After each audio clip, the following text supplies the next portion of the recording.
All right, guys, let's check out a watch that I've wanted to check out for a while now. This actually goes back a ways all the way to Michael at the Two Broke Watch Snobs. He bought one of these and wore it and just loved it and raved about it. So my interest in the watch actually goes all the way back to them guys and Michael's, But I did find he wrote a very well written article on it. I'll put a link in the description in case you haven't stumbled across Two Broke Watch Snobs. They write really good articles. They have a podcast, all that good stuff. Definitely check them out. But my buddy Homer sent this watch over, and Homer and I talk like on a regular basis daily. And he picked this up not that long ago and started posting up wrist shots. Well, he wore this like nonstop for a while. He was in love with it as well. And I think a lot of people that end up picking up these CWC mill sub style watches, and then they have other ones too, which hopefully I'll be able to get on the channel at some point.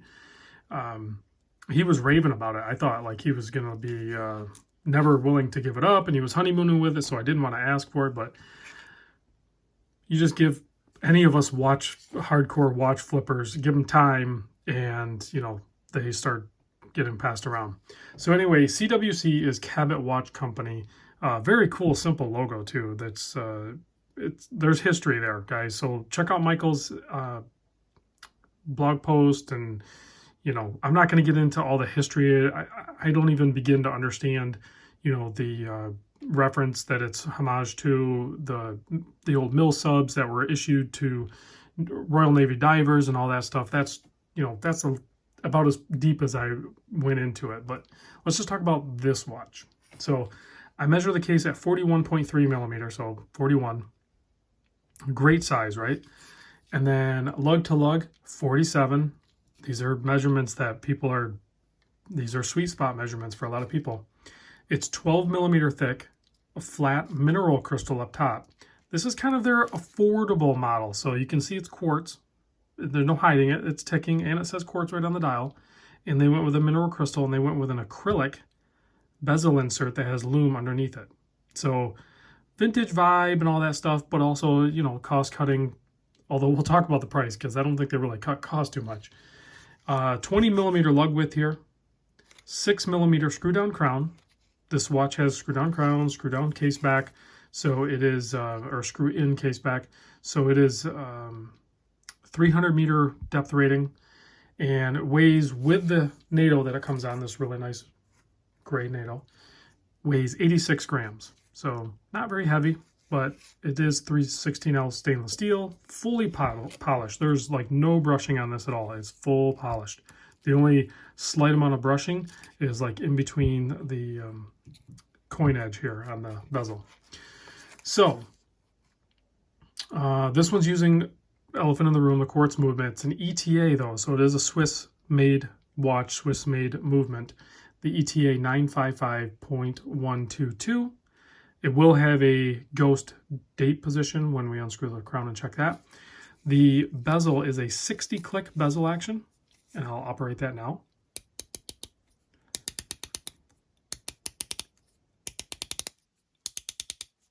It works, it's effective, but I wouldn't say it's a joy to turn, meaning that I'm spoiled with handling so many different bezels. This one is fine, but it's not something I'm going to sit there and keep playing with. It's not like satisfying or anything like that. Nice screw down crown here, and you can see there was two positions, like zero play in that, and then of course you can adjust the sword hand set here to whatever time you want to do, and then go ahead and push it in and screw it back down. So you can hack it and get it all dialed in, but there is that ghost date position, which from what I understand, even the original issue of the watch that this is a homage to also had a ghost date position. They just kind of used one movement, put different dials on it. It's just a cost savings thing, and it really doesn't affect the watch. It's just something for us to gripe about because they make movements that don't have them, or you can delete them. A watchmaker could, but why would you when you're just trying to, when these first came out, like back in the day when they were standard issue or mil spec issue, they were like affordable watches. They were really well built watches, but they were affordable too. But I don't think there was very many of them. They're definitely not affordable today if you could ever find one. So if you take a look at the case back here, it does have like the military style stampings on it, which is also kind of cool, kind of fun. Cabot Watch Company. And then it has like, that would be like a bunch of ID numbers for the military. I'm guessing 19 of 82. I don't know if these were limited. They sold out right away. So, and which is crazy. So here's a closer look. I know the glass was a little dirty, but super easy to read, super legible, very clean, well done watch. So let me get this NATO rigged back up so I can do the wrist shot.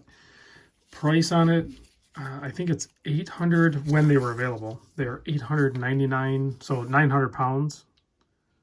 Roughly translates to US dollar of 1,250. So a $1,250 watch for a quartz watch with a mineral crystal, no bracelet. That's a hefty price tag.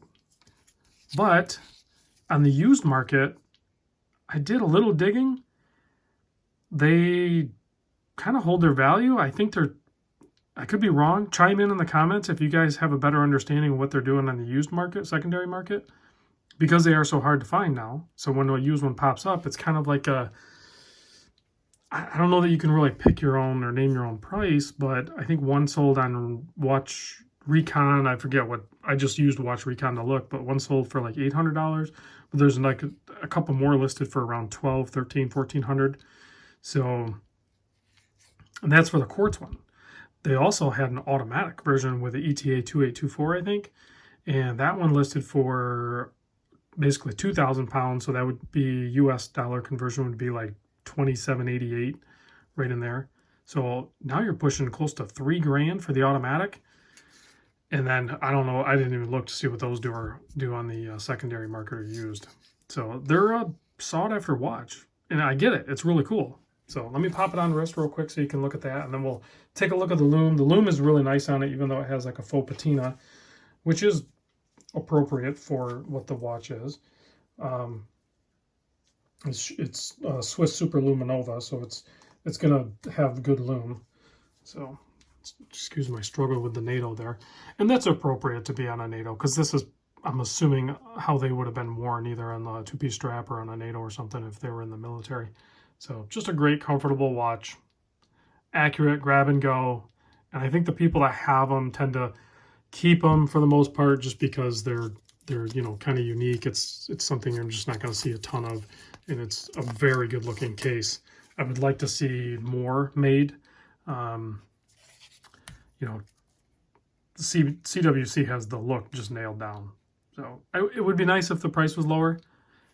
Personally, I'm not interested at the $1,200 price point for the quartz watch, but I would definitely be interested in something like this for around the $500 price mark. But I don't know what makes it $1,200, but people paid it because they sold out fast. All right, let's check the lume. Yeah, killer lume. I actually kind of like how they didn't lume out all the marks. They just did the numbers on the bezel. Seems like usually everybody like looms the heck out of it. This is actually a little cleaner. I like that. So nice, clean, well done design. If you guys have one, chime in the comments. How do you like it? How much wrist time is it getting with you? Do you have the automatic? I'd be curious to see the automatic maybe. But that one, holy cow, the price on it. I don't know. There's a lot of watches that compete with it. Oh, you know what I didn't do? I wanted this chair. Let me turn these lights back on. I happen to have my SKX sitting here. I wanted to show you next to the SKX just for size. I mean, it's one thing for me to sit here and tell you 41.3 millimeter by 47 by 12, but sometimes it's nice to have a visual reference